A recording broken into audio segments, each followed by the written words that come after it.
Welcome to AWS Summit Online. My name is Chung Vu, an Enterprise Solutions Architect with Amazon Web Services. AWS Deep Racer was launched in November 2018, and I was fortunate and so excited to be one of the first people in our region to gain access to one at the time. Ever since then, I have been building AWS Deep Racer models and also become a member of the AWS Deep Racer Pit Crew, which means I've had the opportunity to help thousands of developers like yourself to understand reinforcement learning through workshops, hosting public summits like this one, and organizing private customer leagues. In this session, I will provide you with advanced techniques to build competitive models that can challenge the best racers in the world by optimizing your code and model tuning through graph data and log analysis. If you are new to AWS Deep Racer, I would highly recommend you first attend the Get Rolling with Machine Learning on AWS Deep Racer session. There you will learn how to build a model from scratch, train it, and evaluate it. As this session will cover advanced AWS Deep Racer concepts, it would help if you have a basic understanding of reinforcement learning and have built models that have been submitted to the league. We will also be referring to sensors on the car, like the cameras to capture image data and LiDAR to detect images. So you should be familiar with how these work on the Deep Racer itself. Our agenda for this session includes what is new for AWS Deep Racer in 2021. We have some exciting announcements about a new league structure, and there are many more prizes up for grabs this year. We're going to talk about the various tips and tricks to take your reward functions to the next level, and we'll show you how to interpret training graphs in the AWS Deep Racer console. Finally, how you can analyze training logs and models in Amazon SageMaker so you can make informed decisions on what actions you can take to improve your model and be competitive in the league. First off, let's watch a video about the new and exciting features for AWS Deep Racer in 2021. The AWS Deep Racer League is the world's first global autonomous racing league, where developers of all skill levels can get hands-on with machine learning through a cloud-based 3D racing simulator. This year, AWS Deep Racer introduces the Open and Pro divisions. Anyone can race in the Open division and earn digital rewards, but to score a spot in the Pro, you need to finish one of the monthly virtual races with a time in the top 10%. In both divisions, racers can win monthly prizes, including dozens of vehicle customizations and hundreds of official Deep Racer items. Those who earn a spot in the Pro division can also win Deep Racer Evo cars and a trip to AWS reInvent. Get in the race and start training your Deep Racer model today. Wow, that was really exciting, and there were so many amazing prizes up for grabs by just submitting your model into the league. By the end of this session, you will have gained new insights to build models that not only compete in the Pro division, but are challenging for the top spots and qualify for the 2021 AWS reInvent Championship. Now, we're going to cover reward function tips and techniques that you'll be able to use to improve your reward functions and train faster, more consistent models. Just as a reminder, here's a very basic reward function. Parameters are submitted as a Python dictionary with all kinds of information available, as you can see in the first line of this function definition. In this particular example, we want the car to be rewarded if its location is in the middle of the track. To achieve this, we use two parameters, track width and distance from center, and apply a reward of 1 if the car is within 25% of the track as measured from the center of the track. Otherwise, we want reward by applying a value that is close to 0. And here's a list of all the parameters available to you as a developer in that dictionary. Full details are available in the AWS Deep Racer documentation that you can access via the link at the bottom here. What is important to note is that while the neural network is only making its decision based upon what it is seeing with the input sensors, such as the cameras and the LiDAR, your reward function knows everything there is to know about where the car is, what the car is doing, the size and shape of the track, and any other objects on the track. This allows you to choose a variety of strategies to reward the neural network. Next, we'll go over a few of these parameters that are often overlooked by developers but can be very useful. One of the objectives of AWS Deep Racer is to build a model that can complete a lap in the least amount of time. If you have built a Deep Racer model before, this is actually quite a challenging objective, as just simply rewarding the model for going faster is not enough. When you consider a loop track, we have turns and other challenges to consider. However, a useful parameter that can help you achieve this is steps.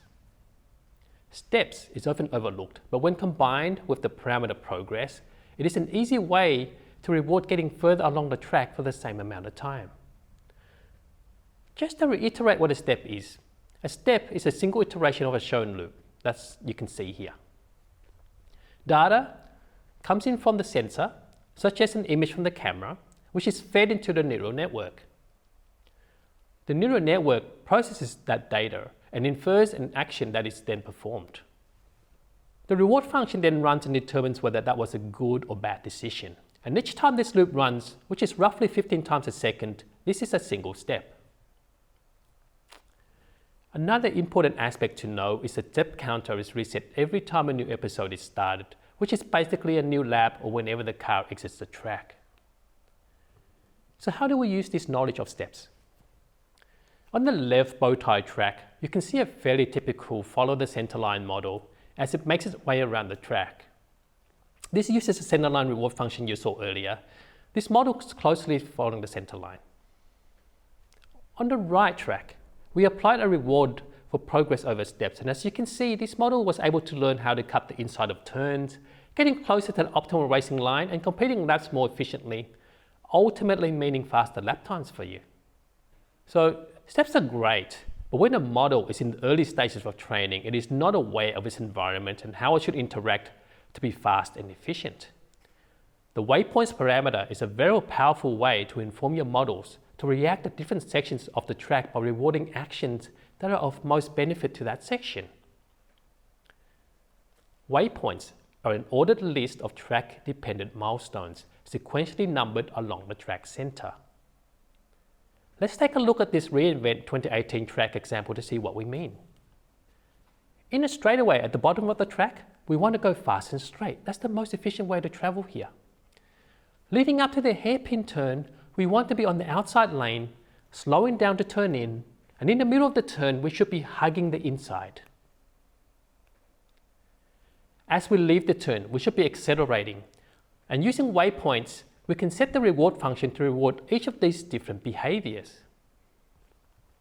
So to dive further into this example, we're going to zoom in on the track and pick out the waypoints that are going to determine the behaviors that we want.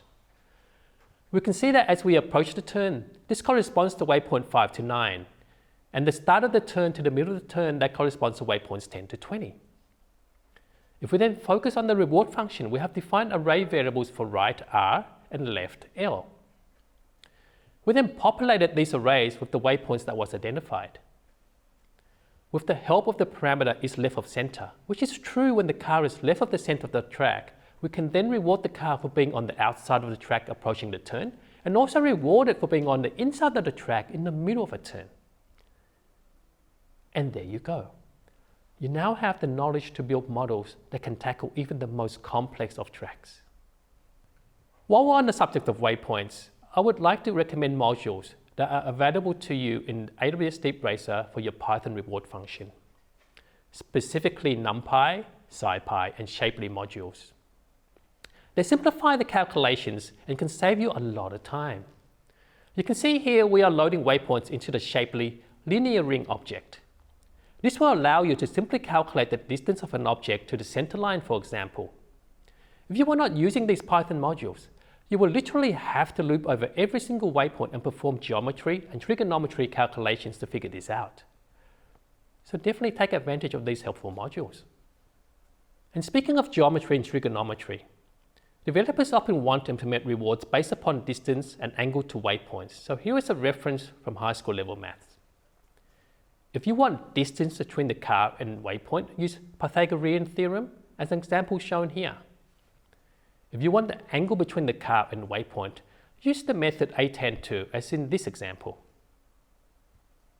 Keep in mind, A tan2 will return the results in radians. So in order to compare to the AWS Deep Racer parameter headings and steering, for example, which uses degrees, you will need to multiply radians by 180 over pi for that comparison.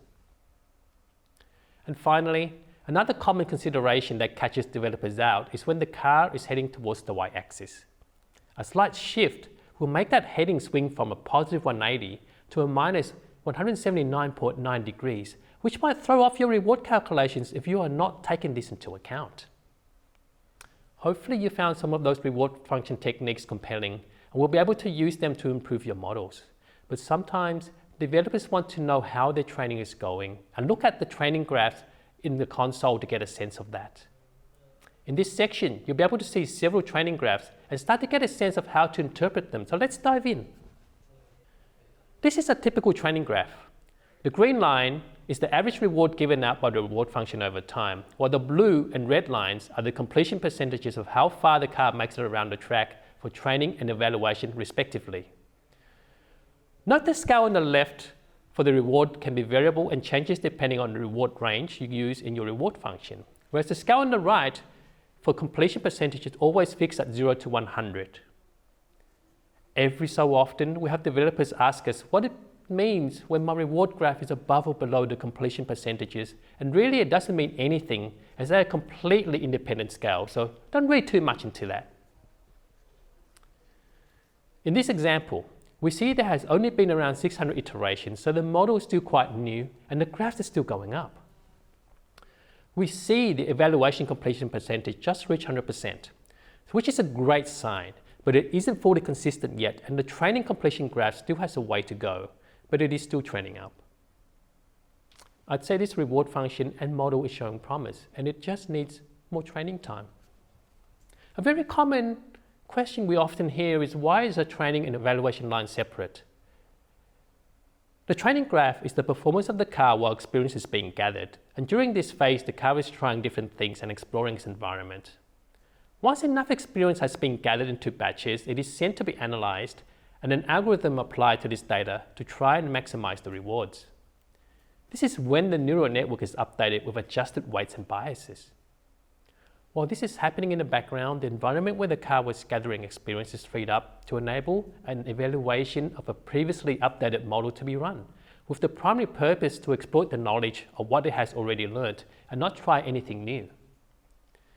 Typically, we see the evaluation graph higher than the training graph for this reason, and that's why we have two separate progress graphs. Okay, so let's just explore a few more examples. In this one, we can see that the percentage completions haven't really gone above 15% or so, and it's been training for quite some time, probably around 6,000 iterations. The rewards are jumping all over the place and not really improving. This is not a good sign at all. What is happening here is that the reward function is not rewarding the model with anything to help it get around the track further. And I strongly consider throwing this model and reward function away and experimenting with something else, or at least heavily modifying it to help it actually learn to get around the track a little bit easier, such as the steps and progress function we saw before. However, as it is a fairly mature model, it will take a significant amount of time and effort, so I don't believe it's worth it. The next graph we're going to look at is overfitting. Overfitting or overtraining is a really important concept in machine learning. With traditional machine learning, the problem is that the neural network may learn exactly the specific points of training data, but be so specific that it won't be able to handle new data, giving you wrong answers, making it useless for anything except the data it's trained on. With AWS Deep Racer, this normally comes into play when the model is trained on a specific track for too long. A good model should be able to make decisions based on the features of the road, the sidelines, the center lines, and as such, it should be able to drive on just about any track. However, an overtrained model might not be looking at those features at all. Instead, it may have learned to turn a certain way when it sees a certain shape of the grass in the background or a specific angle the corner of the wall makes. So that model will run beautifully on that specific track, but will be absolutely useless on a different track or even on a track in a physical environment due to slight variations in angles, textures, and lighting.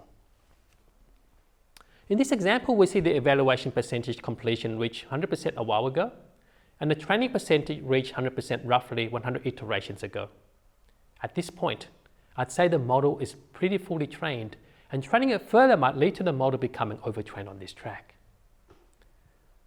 If you did want to train this model further, perhaps to reward on something different, I might choose to train it on a different track instead. Next, we're going to discuss hyperparameters. These are basically settings for the training algorithm.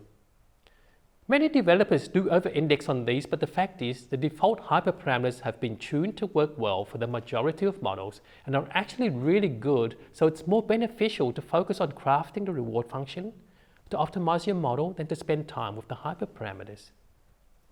However, there are some rare instances where you might want to consider adjusting these.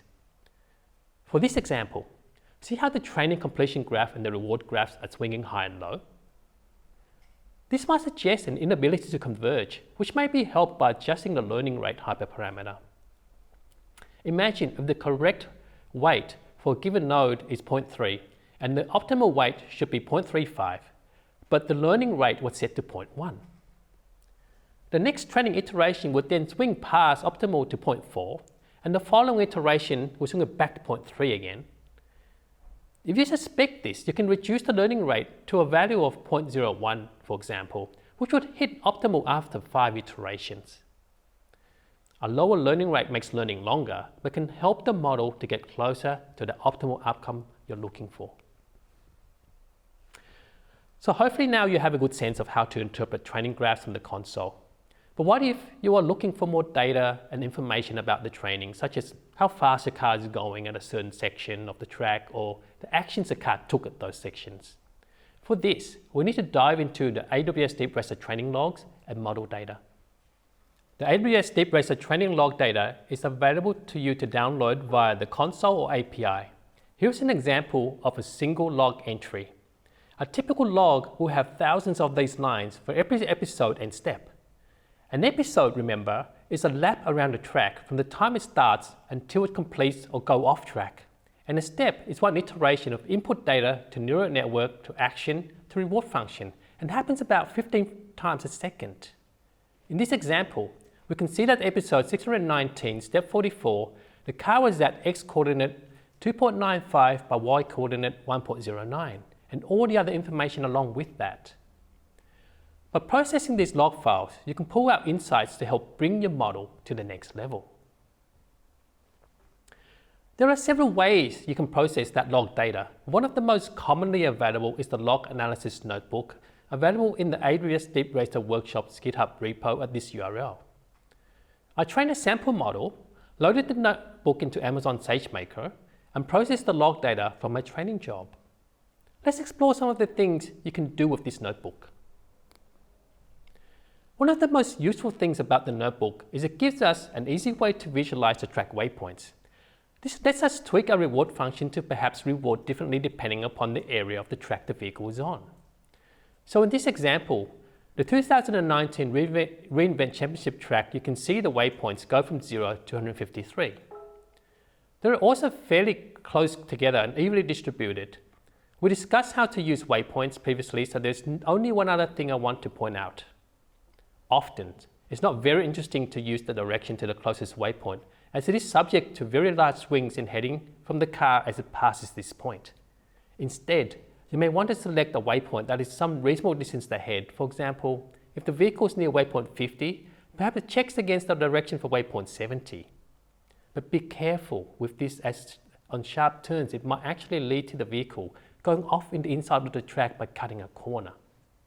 Another function of the notebook is making visualization a little easier by grouping episodes into iterations. And by default, 20 episodes is one iteration. This makes the graph less busy, but another benefit is that you can visualize things other than simple averages that we saw in the console. In this example, we see the deviation of reward and a scatter plot of the reward, letting us know that even though the mean reward is going up, we still have plenty of deviation, resulting in some percentage of episodes with a low reward. This tells me that if we were to put this model in a race, we may see behaviors where some runs are quite good, but others may go off track. As such, I would consider training this model further until the results are more consistent and most of the points are in the upper right corner of the graph. Another interesting feature of the Log Analysis Notebook is the heat map. so you can see where the car is getting rewarded on the track. You can use this heat map to identify if the car is getting rewarded for being on the wrong spot. Then here you can see it's mostly getting rewarded when following the center line. But maybe we wanted to cut to the inside of the turns a little more or move to the outside when approaching a turn. It might be worth adjusting our reward functions to reward slightly differently when near those waypoints. Overall though, this heat map looks really good. One thing I do want to point out is that this particular heat map just says where the car is getting rewarded. It doesn't actually show us that it's being rewarded for the right thing. To get that insight, we need to dive into the rewards for every action. The notebook shows us the distribution for every action in your action space, superimposed against the waypoints on the track. Segments along the track are also identified. So if you have 9 possible actions defined in your action space, you will see 9 different graphs. This particular one you are seeing is for an action to go straight at speed of 0.33 meters per second. This is labeled with ST0 SP 0.33 in the upper right corner. What we can see is every spot around the track where this action is rewarded. And interestingly, even the hairpin between waypoints 82 and 93 is rewarding the car for going straight. Why is it rewarded for going straight in the middle of a turn? So this is something we may want to investigate and see whether we can improve the model further. These graphs can highlight other interesting things. Let's take a look at another one. So compared to the prior graph, this one is completely empty. The action is 30-degree right turn at 0.33 meters per second, and interestingly, we can see that it's not rewarded at all. Why is that? Well, it happens to be that my reward function for this one actually punished steering over 15 degrees. And the intent here was to lessen sharp turns in order to optimize the racing line. But it begs the question then on why we even choose to have this action in our action space in the first place. If we didn't include it, we don't have to waste resources for the neural network to consider it.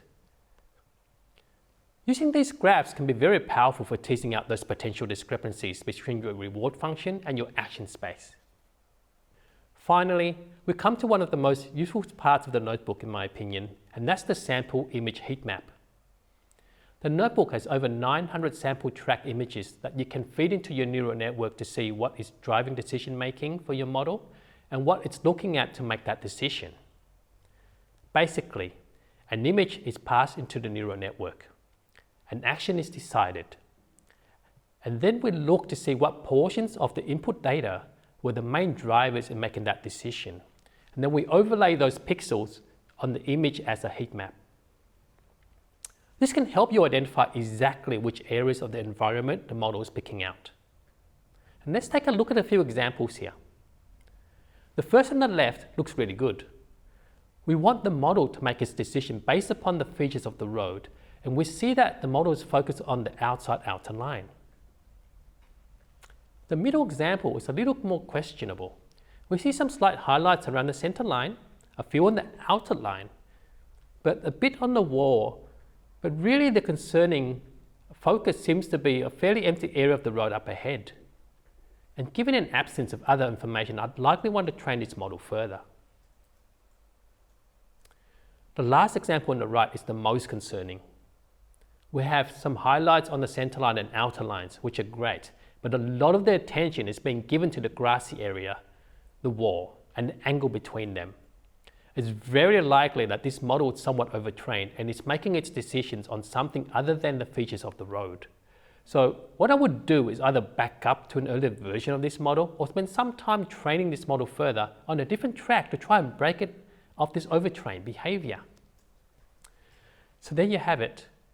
Now that you've learned some new reward function techniques, seen how to interpret the training graphs, and dived into additional insights available through log analysis, you'll be able to shift your machine learning model into overdrive with these new skills. Check out these links for the log analysis notebook and some more tips and tricks. A final thought I want to leave you with is regarding training and certification. If you would like to take your machine learning knowledge even further, we offer over 65 free digital courses that are appropriate for your role, delivered by AWS experts covering real-world challenges. For people in a development or data science role, You can take the certification exam to validate your ability to design, implement, deploy, and maintain machine learning solutions. Check out our AWS Ramp-Up Guide and visit AWS Training Machine Learning site if you would like more information. Thank you so much for your time, and I really look forward to seeing you competing in the league, utilizing new skills to make it from the Open Division to the Pro Division and even reach the reInvent Championship. Your feedback is really important to us, and we would appreciate if you can complete the short survey to let us know your thoughts and how we can improve. All the best and good luck, everyone.